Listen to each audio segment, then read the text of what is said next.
All right. We're live. All right, we're live. Okay. I don't know if anybody can hear us or not because I don't have any mics plugged in. Oh, that's a problem. Well, no, we got that Oh, mic. okay, the little tiny mic, Yeah. We'll have to scooch in. We'll see. We'll see if Anthony comes in. So we don't have to look yeah. because nobody's on there. So there's the We've been early? number. Oh, yeah. So, yeah, that's fine. We're 20 minutes early, so we're talking about. But people will watch it. Well, for those of you that are just tuning in like a week later, we're at the Solano Yacht Club in Tucson City, Yes. West Wind, California, and we're at the bar here. We're watching everybody prep up, and everybody can take a little look, see what's going on around here. We look forward to this all year. Every year, that's right. Every year. And then eventually we'll be hanging pictures or something. Need any help back there, Karen? You okay? Got it all. All right, good. Awesome. All right. So Josh, you were this is like our pre-show. Yes. So I'm just kind of curious. We were talking about AI and you're paying up for Grok. Yes. And I said, are you paying for Super Grok? And you said no. I'm paying for Heavy. Heavy. Which is a tier above that. What is it? What is the difference? So the difference is that it actually spawns 5 agents, and those agents will do work in stages separately, and then they'll go back and check each other's work like a committee, and they'll critique each other's work, and then they'll actually decide which one had the best answer. It's not by vote, it's actually by conclusion. It's reasoning model. It's like 87% reasoning model. Then they'll continue and progress the work. And wait, 5 agents? with 5 agents, yeah. Only 5. Only 5 agents. So Okay. it's like a committee of 5 people, or 5. In these cases, they're AI, but it's kind of it solves the problems that you would have with dealing with an individual. Well, the problem, because you deal with an individual, there's a certain amount of just misunderstanding, miserror, and miscollection, whatever. And you have that with most AI agents with the tune of maybe 1 to 5%. And what people don't know is that will actually break the chat model from that point on sometimes. So when it does make an error, Give me an application. How are you using it? So, well, I'm using it to help me find relevant studies. Okay. So for example, I'll do classes on like frontal lobe disturbances, which is one I'm almost done with. It's very, very complicated. But the problem with frontal lobe disturbances is that we don't organize our research by neuromarkers or by prognostic, causes. We organize them by this descriptive model that we call diagnosis. And that's actually not very useful for finding things relative to frontal lobe disturbances. And so if I want to sort through the 6,000 peer-reviewed studies on this and find, that's a lot of data. It's a lot of data, and I don't know it all, which is a little bit sad because I'd like to know it all, but I don't know it all. So how do I organize this in chunks, and how do I sort through it quickly to find the relevant studies? And if you send one AI agent out, it's prone to make an error, like just generally between 1 and 4% of the time. When you give it a complex topic like neuroscience, what you might define as an error becomes a broader term, and you end up with more errors. So having the committee model dramatically and ridiculously increases the quality of the vetting process for studies and helping you find what you're looking for quickly. So when you pay up, do the hallucinations go away? Hallucination meaning like it makes up stuff. Does it only spit back like true stuff? You still have to double check it. I still double check it, but I haven't found any hallucinations yet. And again, when you put something in like neuroscience, and there's reasons that might be worth exploring why, you get more hallucinations than the 1 to 4% that you're expecting. Okay. And it's not necessarily a hallucination, but it is an error. And the reason why there's errors is because I like to think that like people publish on things like theta, and it's like, well, what do you mean when you say theta? Do you mean drowsiness? Do you mean symptoms? Do you mean anterior cingulate theta? Do you mean tonic theta? Do you mean pulse theta? Do you mean like what exactly is it? And the problem is that it's not declared in the study sometimes. And so you need a reasoning model to help sort this through. And most AI agents are not based on reasoning. They're based on large language models. So so the Grok Heavy is a reasoning model rather than a traditional LLM. So if I'm just trying to think, I'm going back to managing a clinic, and I'm never going to do that again. How would you set up like HIPAA? Let's just say HIPAA is not an issue, but could you say, hey, I want to put in all the information about this particular client and have an agent just for that client? If you only have 5, you would have to, can you do sub-agents underneath the 5? So there are HIPAA compliant models. I actually do Okay. contract with AI companies Okay. that use them, and they are actually just native to the HIPAA compliant company. So you have a company that is an administrator in contract with you. They have all the servers, and it's all native to the company that you're Okay. contracting with. So it doesn't Okay. connect with ChatGPT. Okay. Okay. But it's amazing how good these are. Maybe DeepSeek's a good example of how good you can get it on a small server. Yeah. It's not that hard. Or at least if you're a company, you want to do it, you can do it, is what I'm saying. So how would you, have you done it yet for are you just doing it for research? Or are you doing it to manage the office? I've probably done more than 20 different models over like the last almost 10 years. I've been doing this since about 2017, long before most people. So like so the cover of my book, Yeah. that was an AI image generated in 2018. What were you using in 2018? A primitive version of Midjourney. And I Oh also my God, I had to train. Midjourney. Yeah, I had to train on like several hundred of my own images. I had to like feed it over and over and over and over again, like lots and lots and lots of different images to get it trained up to be able to do that image. And it took me hundreds of tries to get it. Yeah. I stopped paying the $10 a month or whatever it was Yeah. because it just wasn't. What happened to them? They started out strong. Yeah. And then they get your own, what do you call, server or your different location where you don't have to wait forever for it. You pay your $10-15 and then it never gave out what I was asking for. They did develop a web browser version that was really good on editing.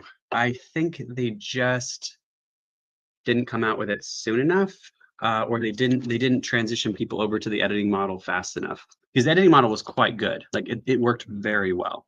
And I don't think that they had enough awareness that they were doing that, because there was money there for the editing model. Yeah. It was very, very intuitive. It was very bright. Like there's parts of my book where I actually had an artist make a cartoon figure, but the artist just didn't finish the shoulders because they didn't think I wanted like a complete, but I wanted this figure to be able to put anywhere, and you couldn't put it anywhere than on the edge of the page because it didn't have the shoulder finished. And the artist just didn't think I needed it for some weird reason. So I would go into Midjourney, upload the image, and tell it to finish the shoulders out, widen the image and finish the shoulders. And it could do that. It'd give me 3 or 4 examples and say, which one do you like? And most of them would be acceptable. And you just don't see the other AI models even years later succeeding in that. So I don't know why Midjourney is failing. I don't know. Is it failing?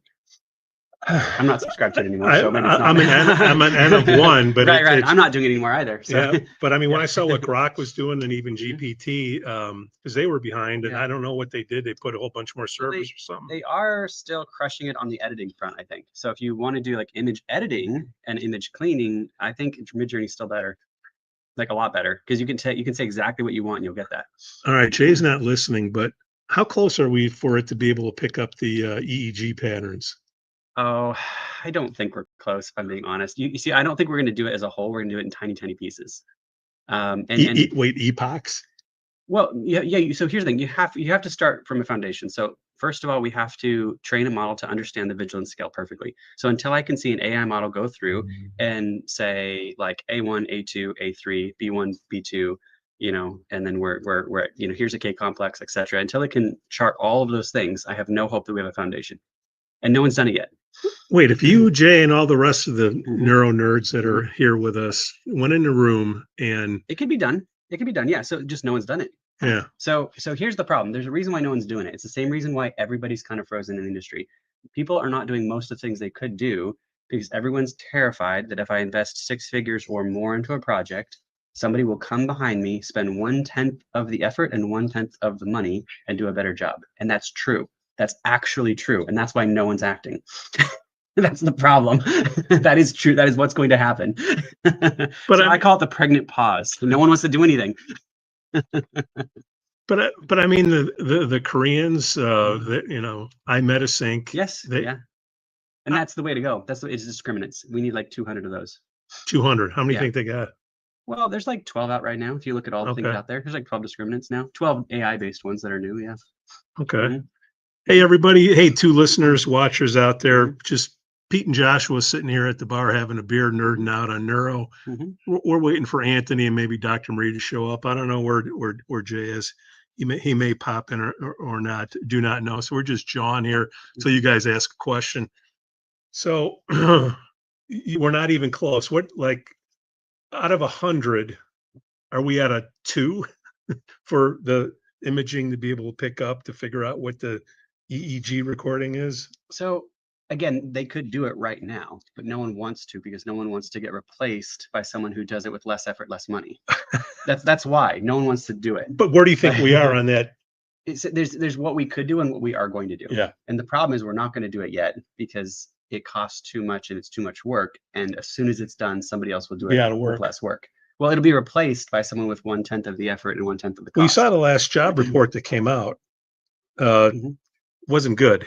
And it's good for the companies. Companies will make a profit, but we don't need, you need fewer workers. And, you know, it's either you take advantage of it yourself, you let somebody do it to you. You got a prediction how long it's going to take before this happens, where we can actually have an EEG recording, look at it, artifacts out, clean? I think it's going to happen I think it's going to happen in like a slow progression. Like for example, someone's going to come out with a vigilance model, then someone's going to come out with a de-artifacting model, and they're going to slowly consolidate and integrate them. That's what's going to happen. And you're not going to know when you're done. It's just going to be like a qualitative, like developed thing. And then they're going to slowly consolidate these mechanisms into a single system at some point. But so it'll be done before the system comes out. It'll just be done in pieces. Does that make sense? It makes sense. Hida, does that make sense? Hida, Hida. Hoder. So we could do it right now. It's just too much work. and then someone else will do it cheaper. That's the problem. That's why you're not going to do it. Well, I mean, you could handle so much more. You should be able to lower the cost, you know, because what does it cost? Anywhere between $250 and $1,000 to get somebody to scan it. Yeah. You know. Well, like just a decent programmer, not even a fantastic one, but just a decent programmer could go through and could find a way to build, just like, I don't know what you would call it, but to build a vigilance identification system where we can just go through and label everything, just to map out the whole vigilance system for you. And then the de-artifacting one, you could have, you know, a couple hundred to a couple thousand cases being machine learned, de-artifacting using the best providers out there on a single system like WinEEG, and you could teach it to do that. Then you could install that, and it could actually have an AI overlay and would just do it for you on WinEEG. And that software exists right now, and the only reason why it's not being done is because, again, the amount of work it would take would just be replaced very quickly by somebody who, once they realized you could do it, some kid in their basement would replace it with something better. Or Hida. Yeah, Hida's out there just tapping away in her basement. Yeah. There are some people who I could name who would just make it in their basement overnight. I know who they are. You know. I want to know who they are. So, you think 5 years? Oh, you'll see it's less than that. Maybe okay, less than 5 years. I would say 2 or less. You'll see stuff starting to show up. It's not that it's going to be done. You'll see the pieces starting to show up. So and there'll be specialized companies that just approach industry saying, hey, we're machine learning software integration developers. We think we can help you. You know, can we build software integration for parts of what you do and partner with us, and we'll give you a piece of the cut, you know, or something like that. But when you have these programmers that are kind of just out there running around going, we can build this and just drop it into these computers for pennies on the dollar. Like, but I'm saying somebody pays you or Jay $250 to $1,000, $1,500 to read a recording. If you can have something that you can just, instead of looking at the whole thing, edit the different pieces and portions, you should be able to handle a lot more. Well, so the reason why it's going to be done in pieces is because we're not done with all the things that we're learning. So we're going to get a good foundation, which is going to be de-artifacting and then the vigilance model. So you're going to start with de-artifacting, then you're going to start with the vigilance model. And then after that, you're going to do essentially like a whole bunch of discriminants. And when there's 200 of them or something like that, that's going to be way better than a beginner practitioner. And you can consolidate those into something that will be hard to compete with at some point. But the problem is that it will evolve just like I'm still learning. Like I know more than I did 6 months ago. You know, so and Jay probably knows more than he did 6 months ago. And like, there's just kind of for those who don't know, like the being in neuroscience feels like you have homework due on Friday, and it never stops. That feeling is just like this ever present. And Friday is like every hour. Yeah, right. Yeah, there's always homework due. It's like you're a student forever.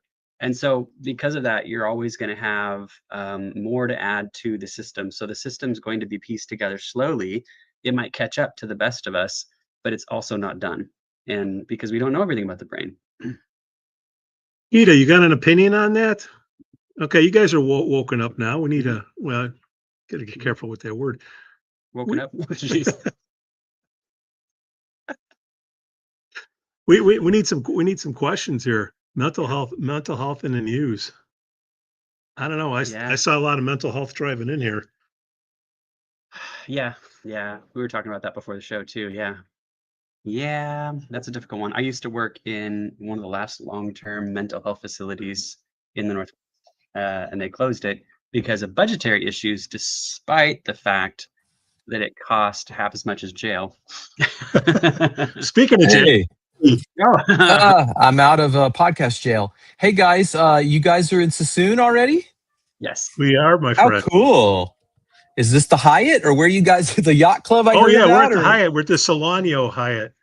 Oh, how cool! Wow, it is. Bar. It's like worlds are. You're gonna get out of here. You said what? No, one of these days we're gonna get you here, Anthony. Yeah, I'd love to be, and I listen to it every year. So if anything changes that I can travel more, I will. That's my first priority.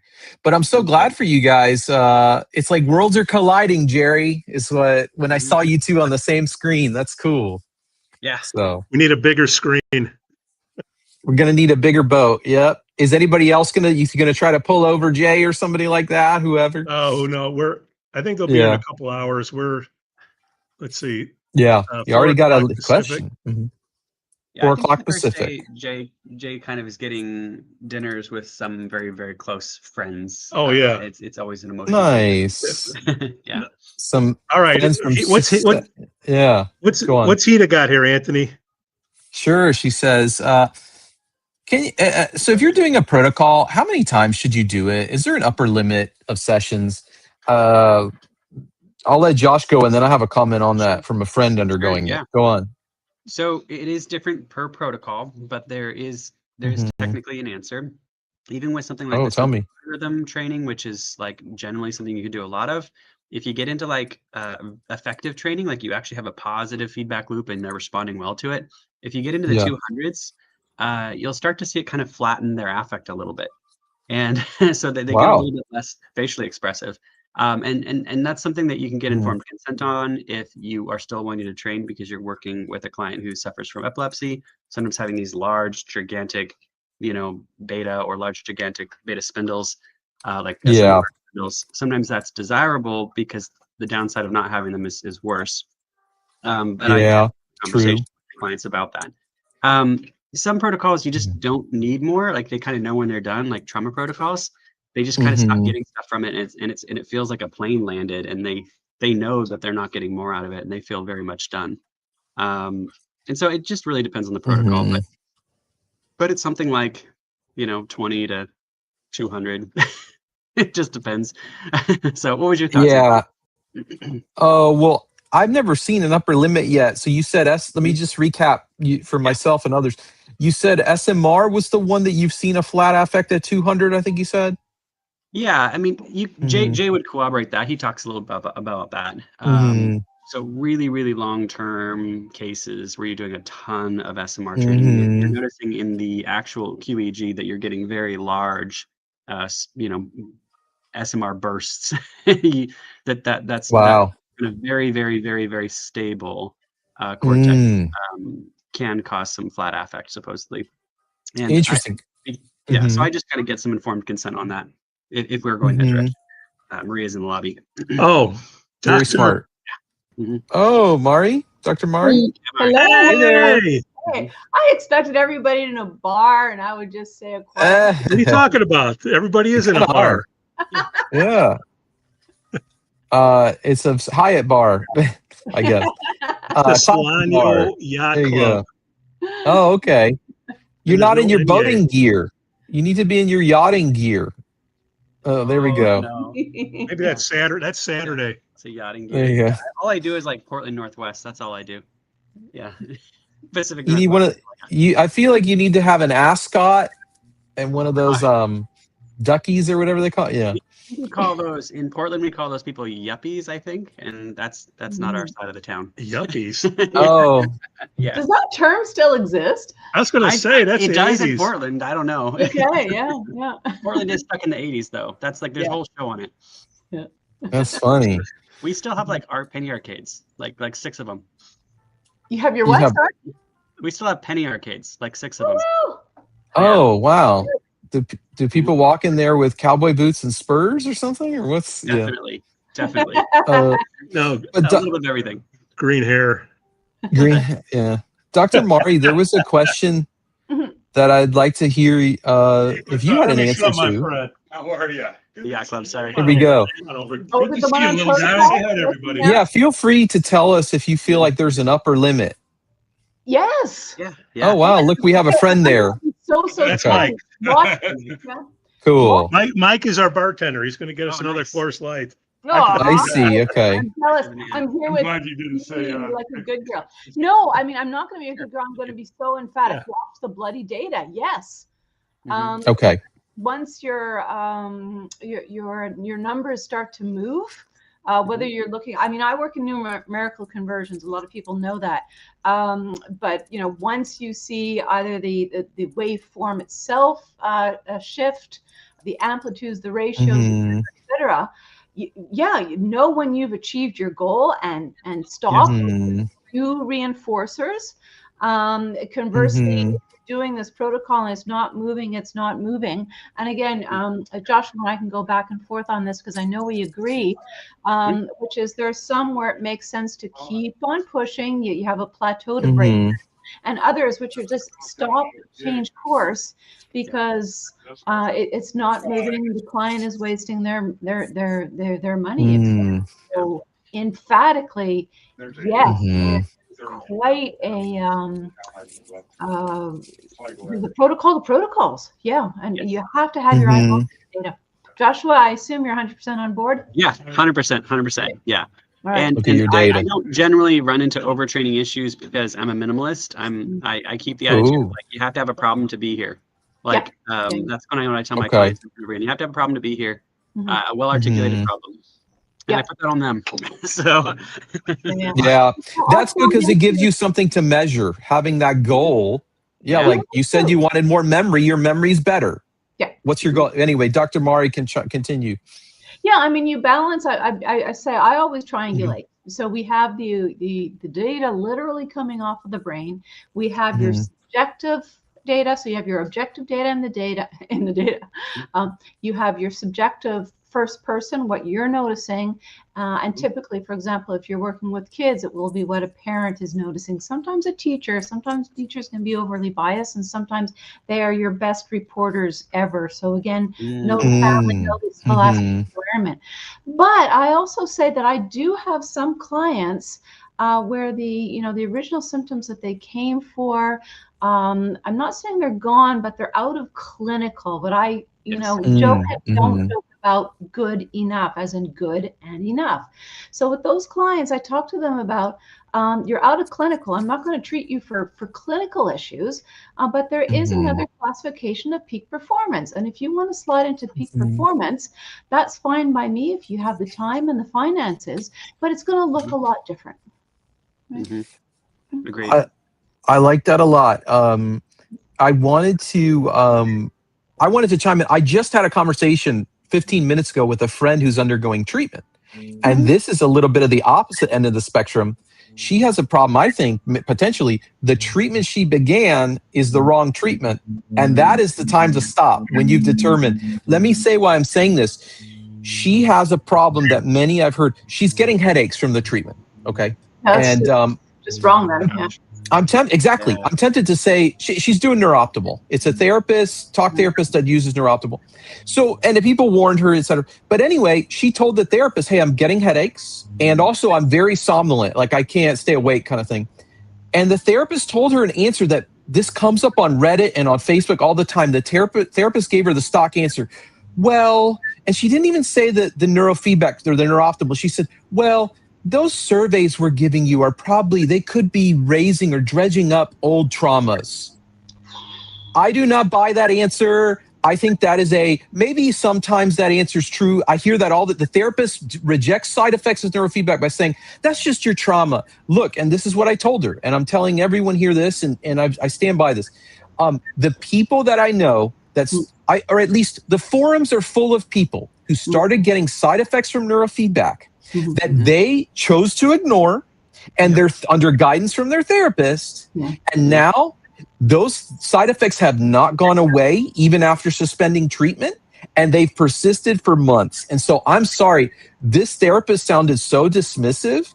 This is it. And I didn't even have to tell her this. She said it feels like a red flag for me. It's so normal, sadly, though. It's so common, though, which is terrifying. Nobody wants to. Is this technology powerful or not? If it's powerful, then I don't understand why it couldn't be. You see, you get me. Go on. I'm going to scream this. Power goes both ways. If it really is a powerful technology, it's kind of like, I'm going to, get a little bit silly, if you amputate the wrong leg, you might get an amputation, but now I can go up and down, and I don't mind saying overtly neurooptimal, bad news. A lot of the CAN programs in people who have been fed scripts, they do not know the science, the clinical science. This was a script. All of that. Now there is one small exception. Joshua just got laid. So did Pete. Oh boy. Where's the Ramos? This is the uncensored version of the. Oh no. We'll edit this out in post. There is one exception, and sometimes with clients who are highly anxious and nervous about things, that we are, if we're doing the work efficaciously, we are increasing blood flow to the brain. And many individuals are highly sensitive, rightly so, about any change to the sensations in their head and their neck. It's natural, it's a protection mechanism, okay? But there's a big difference between what I call the misinterpretation headache, that the higher sensitivity of something that could be positive, and a headache, okay? And if that happens more than a couple of times, and talking with your clients, you can tell the difference, right? Good. And Josh and I can talk about, obviously there's the overtraining, there's the wrong training, there's brain, when there is any form of brain inflammation, like ouch, boy, you're in trouble, that's dangerous. But always turn down the thresholds when somebody gets a headache, right? Okay, that's good to know. Raider's got a question there, Anthony. Oh well, okay. What are the markers that would indicate peak performance, Dr. Mari? Essentially when the clinical realm is over. I mean, I don't want to use the term normative, but when, let's just say, somebody came in for mood issues, and the mood is resolved, and now that they're feeling a lot better, they're in mid-career or maybe a little bit older, other people will think it's end career and they don't want it to be end career. They don't have any of the markers of cognitive decline, any of the big markers of cognitive decline, and they want to stay on the top of their game, but it has nothing to do with the deregulation of the frontal lobes for mood.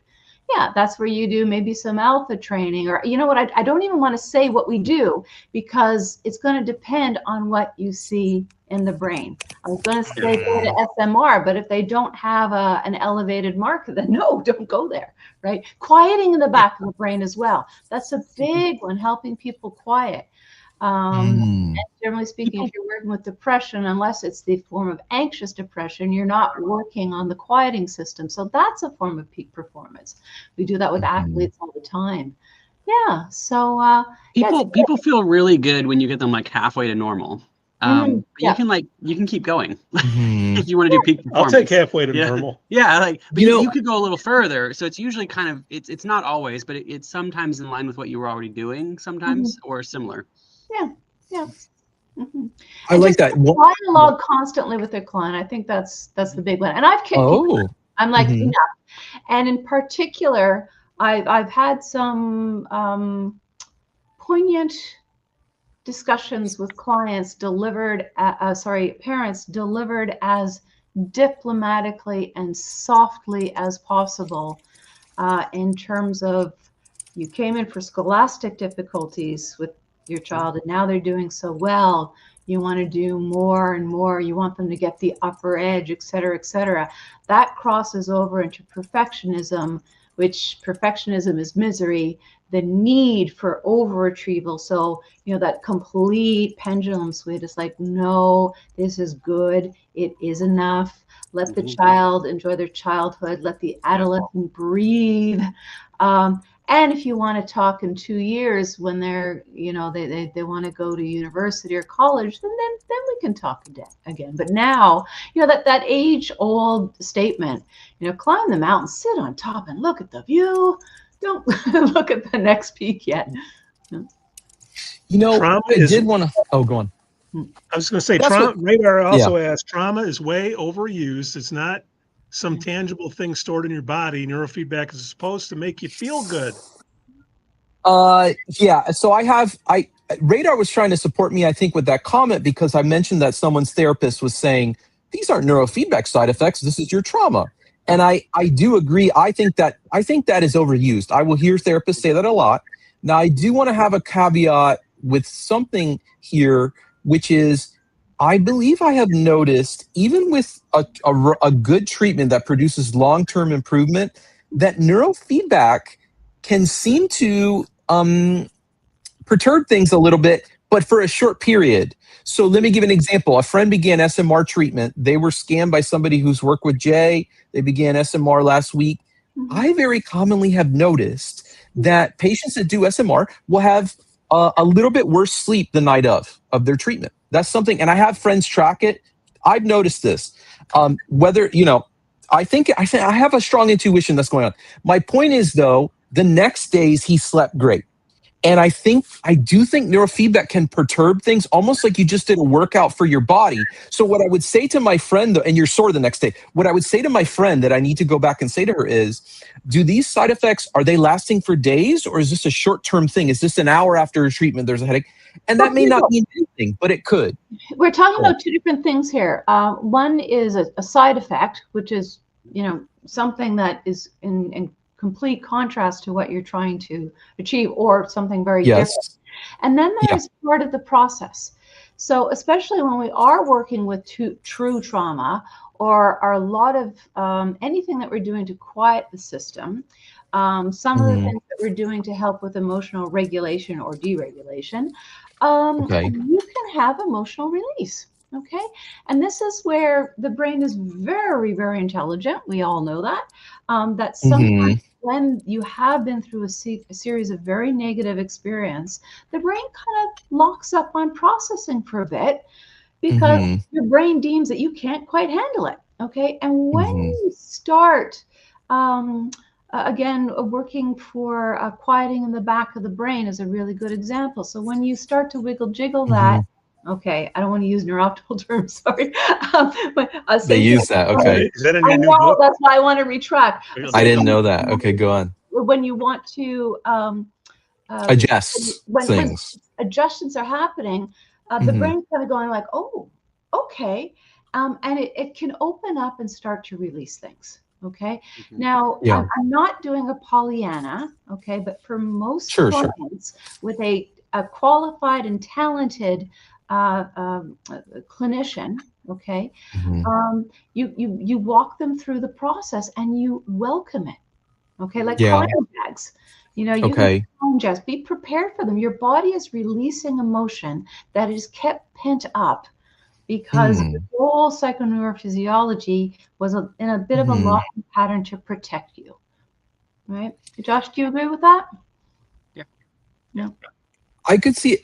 I guess some of this, to me, it sounds almost like a feel thing. There may be some clinical intuition that's necessary, maybe here. I'm really it's a skill. It's a skill. It's an acquired skill. Experience. Still a practice. And that's fine. Yeah, is one the word we use when we can't tabulate with precision, right? But I would say we humble ourselves and we talk about clinical intuition. That's BS, right? It's skill. Sure, absolutely, and I believe it's experiences accumulating, and I understand that. One thing I'm wondering too is, there's also an intensity issue. So, for instance, it seems to me, and I'm still new at this, but it seems to me, let's say neurofeedback was dredging up some strong feelings.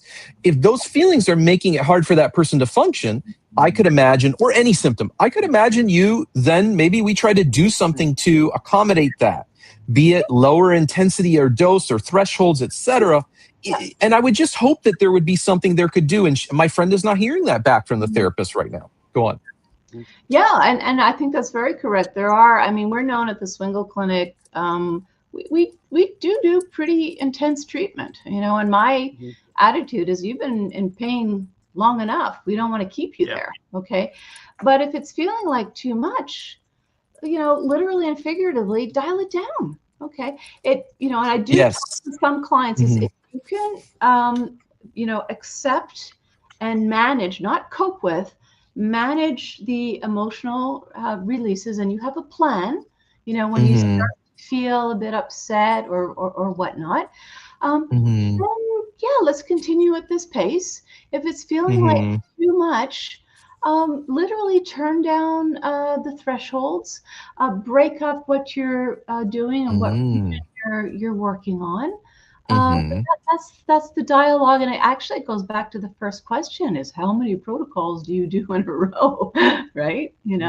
If you're working on raising alpha to literally release trauma, and they're getting the dreams are getting too intense, or there are even dreams that feel more like flashbacks, and they're not comfortable processing and realizing, like, wow, my brain is really working, bring it on. That's the one extreme, to like just feeling like, whoa, I can't go there. Dialogue with a clinician. If you are not a trained counselor, psychologist, this is the time where you refer. You do the neuro, and they do the psychoanalysis, the counseling. Those are beautiful partnerships. I like that. I know that Joe Camilla, he had these self-discovery groups that people would actually go through when they were doing the research. They would actually go to groups of people who were doing the trauma protocols as well, and they would all talk about how their nervous system were changing. They would talk about their dreams. They would just do a self-discovery group. Essentially, it was group therapy, is sort of what it was. And it's kind of hard to provide. I've tried to do that at times, but mostly giving them an outlet to talk about their experience, normalizing it, bringing containment. And then one critical piece that I've not seen in the literature yet, but I'm pretty sure is part of it, is you want them to be willing to have self-compassion even if they aren't able to, because they'll be able to do it with the training, but they have to want to have self-compassion. And there's an intention. There's a therapeutic statement that goes with that, and many variations. But I mean, the rest of the world, whether including family and friends sometimes, is really good at knocking you down. You want to join that team? No. Be on the other team. Be on the comfort team. Talk to yourself like you're someone you like. Sorry? Oh, yeah. Talk to yourself like you're someone you like, or a close friend. I've heard that before. Like, what advice would you give your close friend, or what would you tell if your close friend was having this problem? And you'll often be nicer. One thing I will say, for me, everything you guys are saying is wise policy, wise practice. Everything does better with therapy. I mean, all these studies on psychedelic use and all these new treatments, ketamine, whatever it is, they're all often receiving a CBT, cognitive behavioral talk therapy, during the treatment. So, and it does seem to improve outcomes. So I wouldn't say don't do it. For me, I'll say I feel like there is a very strong physiology component, and I'm really just strongly convinced of this metaphor of the brain is almost like a muscle and neurofeedback's like a workout. Because I'll be honest, it's happened to me where I can feel, even when I've gotten really good treatment from some of the best people that you guys would know, I can feel a little bit raw the next day. And I've done things to where we adjust the dose and et cetera, and that helps. but I still feel like the long term is me getting a little bit irritable from the treatment. So go on. Yeah, no, 100% agree. It's a really, really good metaphor, and there's a reason why we use it. But I mean, you can go all the way with the metaphor as well. As you don't want to tear a muscle and overtraining and I like that. Overtraining. Yeah. That's nice. But also, especially when working with little kids and anything to do with educational or attentional, if they're not tired at the end of the session, you're not doing it right. Yeah. Interesting. So Josh noticed that too, I hear. Well, just Corey Hammond published a study recently on that, finding that basically all kids reported side effects, like all of them. Oh, okay. It was like, like 100%. It's customary. Well, Okay. I don't think it's a side effect; it's an effect. Yeah. Well, I mean, it was deemed like essentially that there was need for adjustments. Like kids, just standard protocols, like there was drama. So it wasn't like positive effects. It was negative effects. So they could accommodate some of that. I have an MD friend. You got to work hard with kids. Well, what might be accounting, Josh, for that difference? Just so, and Mari too. Any ideas, neurophysiologically, perhaps anything there we think of? Or? In terms of what, the age or what they're doing? Yeah, like why do we think side effects might be more easily provoked in the children? Or not. It's what you're doing with off-target effects, however we want to refer to it. Yeah. I think he was doing like one channel sensory motor rhythm training. That's for side effects. And kids have more variability. They needed more frequency optimization. That's kind of what was suspected. Thank you. I believe. Yeah. That is interesting. And SMR, I'll say the Annette Rogel ISNR study, she found that SMR was the most likely about half of SMR patients had side effects. Now that may not mean they don't need to be doing it, but that is what ISNR found. Broadening it, I would say most of the protocols you're doing with children are theta SMR. It used to be theta beta. Now it's a theta the central region. If you're efficiently working, if you're efficiently, getting the conditioning, if you are involved in actually changing your own brain waves, you're going to have a use effect, right? The other one, I like that, and that's different than a lot of the protocols we do with adults. It tends to be a little bit more passive because we want the quieting involved, not just the arousal. The other one, I think I mentioned it last week, if not the week before. I don't remember how many years ago, but it was a long time ago. I will not work with a child after 6 o'clock, period. Right. Of course. Yes. Thank you. Wow. I like to tell the family, it's like, what time would you prefer them go to school?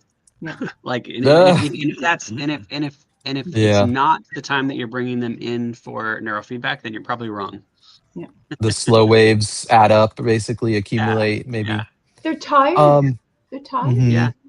Yeah. But, if you're looking at, there are studies on drowsiness. Literally theta is going to start to increase after 1 p.m. It's going to start to increase. Yeah. And also in terms of how you're conditioning, because literally we're conditioning. Do you really want to condition cognitive arousal at 6 or 7 or 8 p.m. in a child? Think about their parents. They got to be in bed in 2 hours, technically. Thank you, Radar. Yeah.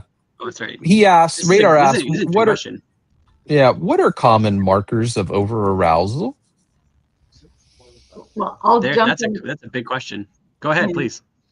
Well, generally speaking, it's higher frequencies that should be governed by regions in regions that should be governed by lower frequencies or higher amplitudes of them. That's a good summary question. Yeah. I like Do you think that T6 alpha asymmetry is also a decent indicator of over-arousal? I know it's not the same kind. I know, I'm stretching it. No, I'll give a summary. If you want to go into the detail, you bet. I mean, of course. Yeah.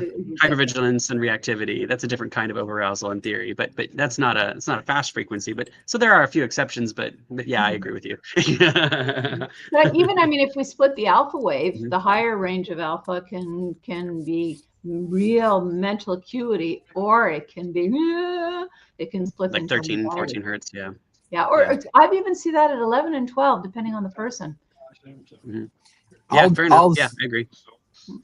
And just in case Radar was looking for more of a subjective assessment, I'm thinking, I mean, anything associated with mania or hypomania, I imagine it would be equated with arousal. So things like racing thoughts and racing speech and even irritability, but also overly positive mood. I mean, so I could imagine. I feel like I've What seen about, these things to a mild degree. Maybe I'm trying too hard, Marie. But what about over attenuating alpha when you open your eyes relative to eyes closed? Mm. I haven't seen that being a problem so much. Oh. I mean, it could be possible, but no It's pun like sort of intended. Radar, non-specific it's not on vigilance my radar a dysfunction. lot.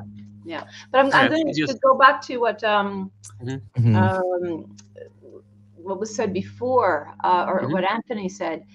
When we're talking about mood, then we're in a totally different calculation about disequilibrium in the front. Asymmetry? Oh. Yeah.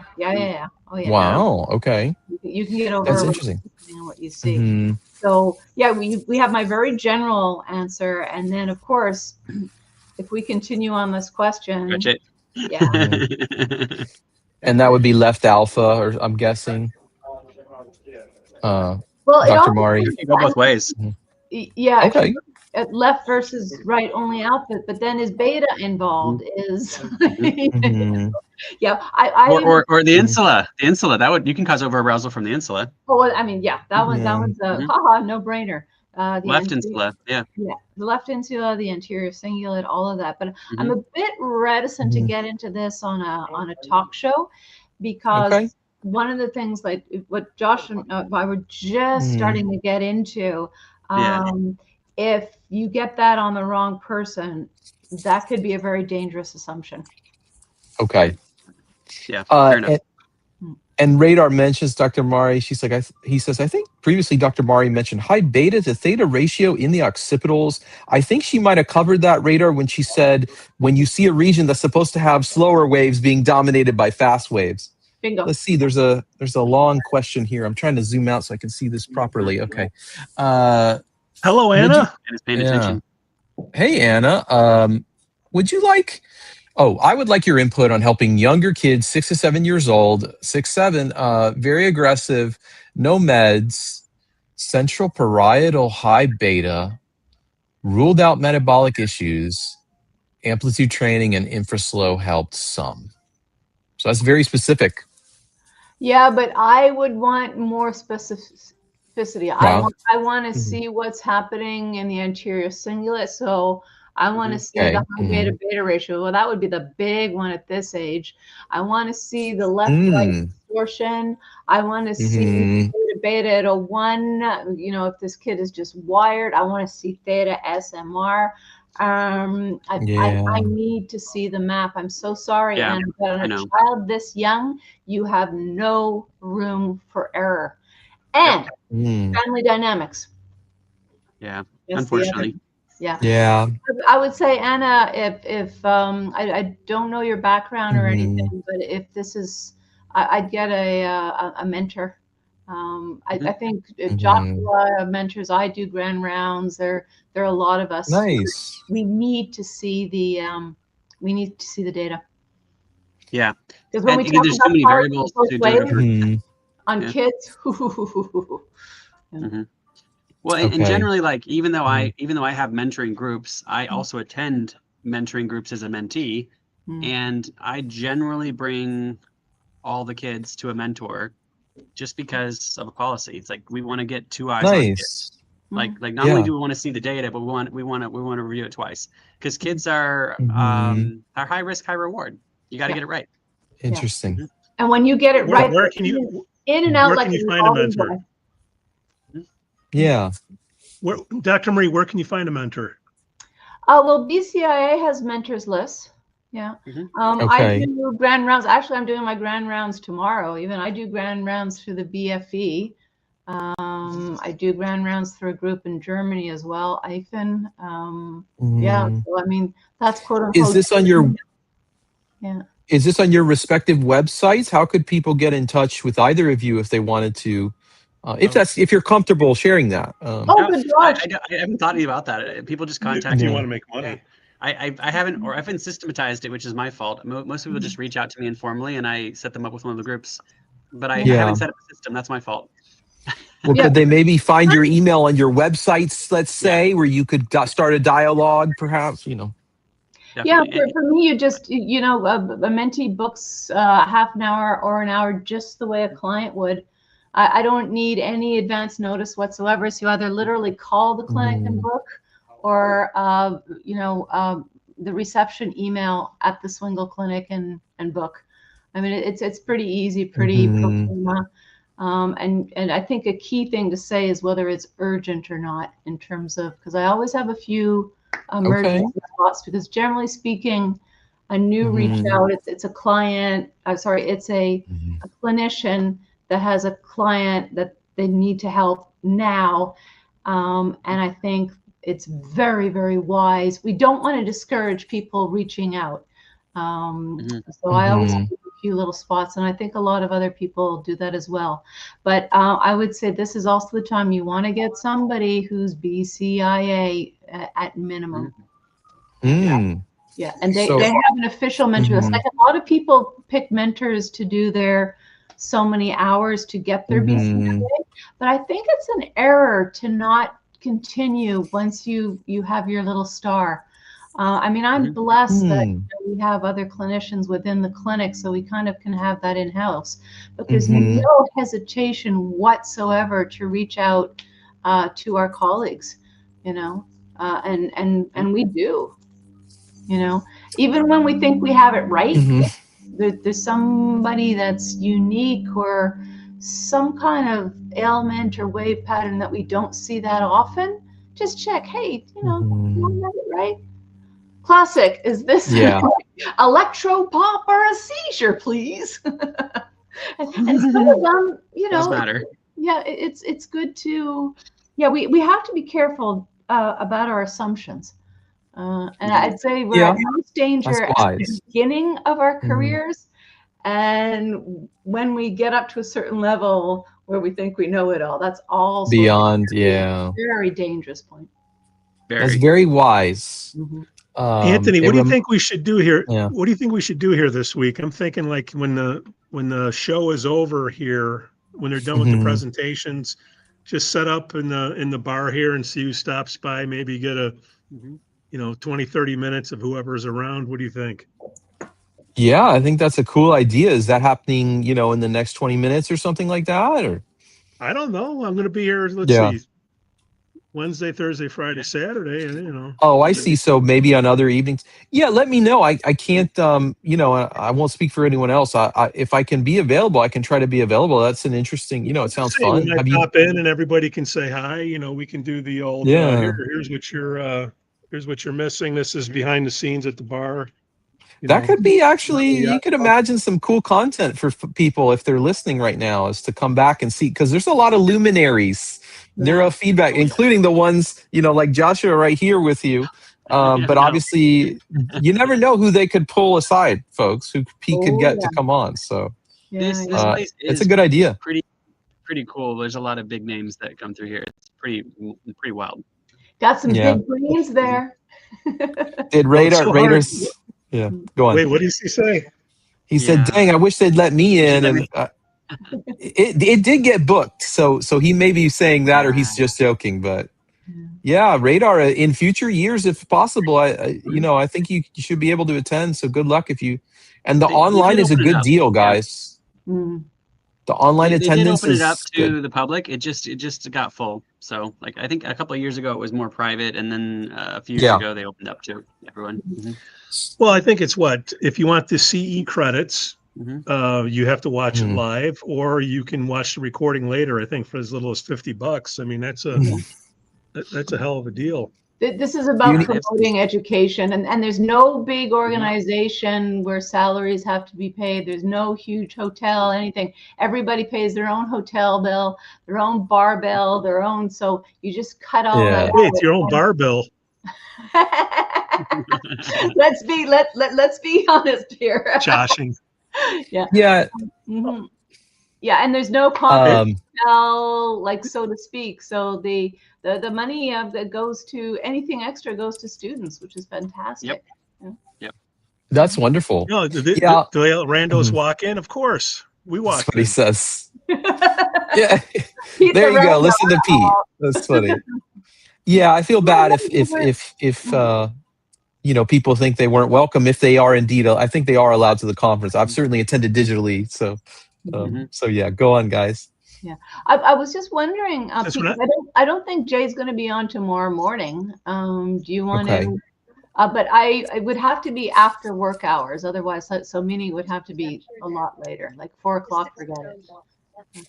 Well, let's see. Jay is doing his 8 a.m. So I'll be up at 8 a.m. Oh, he is doing it before the conference. Okay. He may or may not. He has not told me no. So if I show up and there's nobody there, I'll know what happened. Well, do you want to just back channel me, email me if we're on or not on tomorrow? We're on. It'll be me and you, Dr. Marie. Me and you and the Lays. Oh, guys, and yeah, I mean, there's some cool talks there. I'm looking forward to Lisa Tartarin's talk. I believe she's gonna be talking about Parkinson's, but also she mentioned on Facebook that she has a new, it seems like a new online course on how to use Python to analyze EEG, which sounds, potentially powerful and low cost. Let's see, Radar he says, yeah, Radar wants you to stream from the conference. He says maybe even walk around and do interviews, Pete. Well, it's kind of a conflict. They're trying to make a buck. Yeah. Those people are trying to get their accreditation, but that's what I'm saying. Yeah. Like when it's all The bar. over and people come out and they make their mad rush to the bar, Yeah. and we're just sitting here. Maybe you get the unfiltered. Time it wraps that. Yeah. I wonder though, the noise, is there a way to account for noise perhaps, Pete, or have a little alcove or something? It'll probably I don't only know. sound better than we normally do. That's funny. Well, Rick, what was it? We'll be 2 years ago? I don't know. We were just running around in the bar. I missed last year, and I was there 2 years in a row before that. Yeah. But all the same people are here: Mike, Kim, Karen. I think Harry's over there. Yep. Man, yeah, and go on. Sorry. Well, I was going to say, since we're not getting any questions from everybody, that means Pete has to throw one up. Sure. I got my old 19-channel Stens unit just gathering dust, and I can't get anyone to give me $50 for it. So I figured I was going to put some saline paste on it and maybe plaster on the CZ and work on some protocols for myself. Is there any protocols I could do to improve my life that's just generic? I threw out CZ, just pop, and do. All depends on what's going on underneath CZ, Pete. Yeah. I'm Could just he try SMR or something like that? Theta down, SMR type of thing, maybe, or well, no? I haven't touched not it in wise. probably I want to 4 be years, humorous here, but no, unless we get your baseline, I'm not going to say a bloody thing. Sorry, show us your baseline. Right. So no problem. Actually, have put something on you while you're there, and then we could give you a protocol. That would be, Pete. You want a live demonstration? That would be a cool, no pressure, cool podcast though. Well, they'll need a whole lot of a saline. Oh, you're funny. Doing what I can here. But yeah, one quick thing I wanted to bring up with you guys, because it just occurred to me today when my friend was talking with me. I wanted to make sure I got a chance to ask you this. When my friend was telling me today, hey, I've just been having all these headaches and I can't stay awake and I'm just sleeping all day. I said, it hadn't even occurred, but I just asked her, sorry, I'm getting carried away. I asked her, have you asked your therapist about this? And she said no. And so it suddenly dawned on me, I do meet clinicians that, unlike you guys, that they seem to almost deny the existence of side effects. And I've always been curious about that. Part of me is wondering now if they deny it because their patients may not be telling them. As hard as that is to believe, but it's a mix of both, and you hear a lot, especially on forums, but even in person, you'll hear them say crazy I've seen things like, oh, it works on everything and it has no side effects. I'm like, that's the definition of the placebo. It goes both ways too. So when I hear a critic, like I'll be doing some sort of lecture and I'll hear a critic say, "Oh, I think neurofeedback's just a placebo and it can be really dangerous." And it's like, well, you can't have it both ways there either. No, that was great. Like it's either dangerous or it's a placebo. And you just, I remember asking someone, I said, well, which one is it? And he said, what? And I said, you told me that it was dangerous and that it was a placebo. And he goes, Josh, I said, well, it can't be both. Exactly. He's like, oh. Is it powerful or not? Does it have an effect or not? Jahan has a question, but my MD friend, before I read it, thank goodness. He said he likes to say, if biology is so complex, nothing is ever having just one effect. And so if you're not having a side effect, you almost have to wonder if you're doing anything at all. And he's speaking about not just drugs, he's speaking about neurofeedback, everything. But here's Jahan's question. Is pretty safe. And placebo, by the way, placebo's a real effect. There is real biological change. But go on, Dr. Murray. Right. No, I just want to kind of be cautious. I want to put one other thing that, again, I deal a lot with humor with my clients. And I tell them, I don't want to know, by the way, tell it to me now. Right? Nice. I like that. Well, Jahan has a question here. We'll go quick, guys. Jahan, any thoughts on massively hypercoherent theta waves and or hypocoherent alpha waves? That's a big Depends on what they are. Yeah. That's a biggie. Yeah. There's a lot of reasons that have to be looked at before you can decide what that is. And I could list a few off the top of my head, but we'd be getting really technical. Yeah. I'll tell you, Jahan, so this is just broad. So hypercoherent alpha is associated with sleep onset. So, and alpha is considered and neutral rhythm or the neutral mode, it's considered inhibitory when seen outside of the occipital. These are just like very baseline. The other thing I'll tell you, Jahan, and then I'll let the others continue. Coherence and power or magnitude are correlated. There are papers showing that. So if you have lots of coherence, you likely have lots of power. Statistically, you will. I'll let the others speak to that. Well, you hit the nail on the head on vigilance. That the alpha rebound upon being in, I think it's. I'm trying to learn this really hard these days. I'm just reading about it right now. You're in B1 drowsiness, and you go back to A1. Boom, you're going to re-alert. It's going to be hypercoherent, large alpha, and that's not a really great way to assess alpha. But maybe a lot of clinicians, they don't know how to do that. You need some mentoring by some pretty cool people, I think, to be able to learn that. It's almost like a gear shift, sounds like. Yeah. Because I know it's associated with sleep onset. Like I can show you that paper. So it's actually coming out of drowsiness that you get the hypercoherent alpha bursts. I think it might be both, actually. Because I mean, right. unless I'm hallucinating a paper, but I'll go and get it now. I'm still reading the book. I could be. You could absolutely be right. I'm literally still reading. No, the book. I hear you. It's in my hotel. So.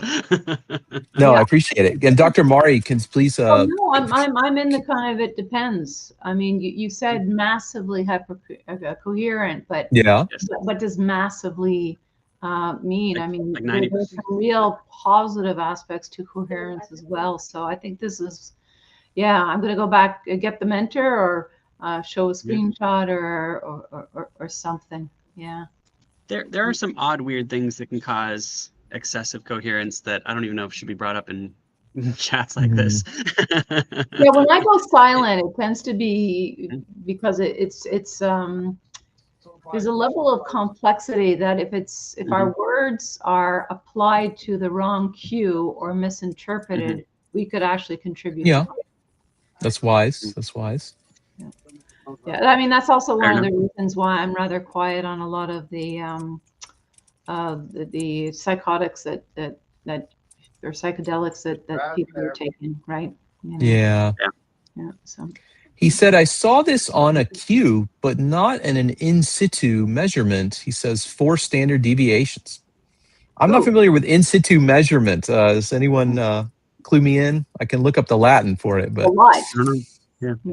Live. Yeah, he just saw it in a. Okay. So when he performed a scan himself, sounds like he did not observe this. Yeah. Well, anything. It could be reference contamination. Sorry. Okay. It could be reference contamination. Yeah. Mhm. You don't know. You don't know until you look at the raw data. Josh, And then explain what that reference is again. Sorry, Dr. Mari. Different studies find it to be like 40, 30, 50% of the time you get content from the temporal lobe being picked up by something like the reference or the mastoid sensor. Okay. And The reference it will electrode. essentially, Mhm. it'll actually eliminate it from the source location from either like T4 or like P7 or something, but then it will broadcast it everywhere that it's not. And so you'll get hyper Wow. coherent content everywhere but where it is. That's what'll happen. Wow. That's incredible. And it happens a lot of the time. Like this isn't like a small percentage of the time. This is like Yes. 30, 40, 50% of the time, depending on the study. And people need to know, if you are someone who processes cues, you have to know that reference contamination is a regular, common problem.